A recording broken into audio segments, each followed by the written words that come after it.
রামিসা হত্যা মামলার পেপার বুক তৈরি করে মৃত্যুদণ্ড রেফারেন্স শুনানির যে প্রস্তুতি সেটি সম্পন্ন দ্রুততর হবে যদি আজকের মধ্যেই আপনারা এই আদেশটি যদি স্বাক্ষর করে যদি সংশ্লিষ্ট সেকশনে পাঠিয়ে দেন।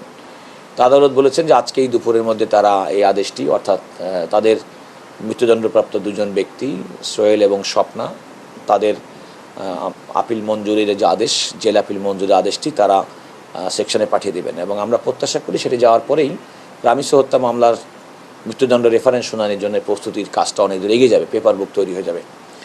এটা হচ্ছে আমাদের সামগ্রিকভাবে আমরা রাষ্ট্রের পক্ষে রাষ্ট্রের দায়িত্ব এবং বর্তমান রাষ্ট্রের পক্ষে দায়িত্ব পালনকারী সরকারও সুবিচার সুনিশ্চিত করতে চাই, প্রকৃত অপরাধীর বিচার করতে চাই এবং যারা যাতে সমাজে কোনো মানুষ যেন অপরাধ করে পার না পায় সেটি দেখতে চাই এবং যে কোনো রায় দ্রুততম সময়ের মধ্যে কার্যকর হোক সেটাও চাই।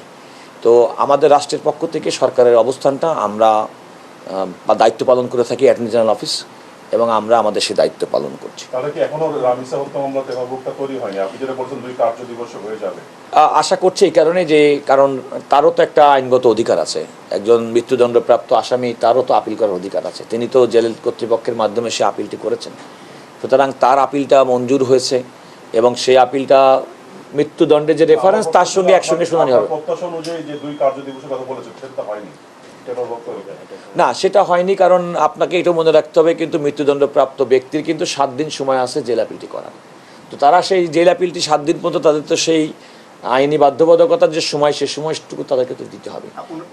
আসলে আমি জেল আপিলে মূল দণ্ডপ্রাপ্ত আসামি সে আপিলের গ্রাউন্ড হিসেবে বলেছে যে আমি আর্থিকভাবে অসচ্ছল, আমি অটোরিকশা গ্যারেজে মিস্ত্রির কাজ করতাম, আমি নিয়মিত ইয়াবা মাদকাসক্ত ছিলাম, আমি মাদকাসক্ত নেশাগ্রস্ত হওয়ায় কারণে পরিবারে প্রায় ঝগড়া বিবাদ লেগেই থাকতো।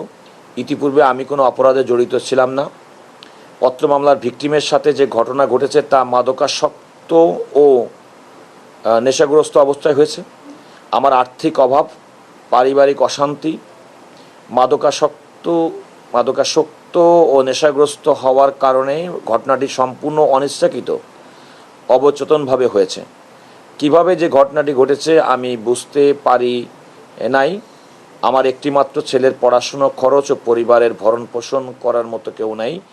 আমি ভুল করেছি, আমি ক্ষমা চাই।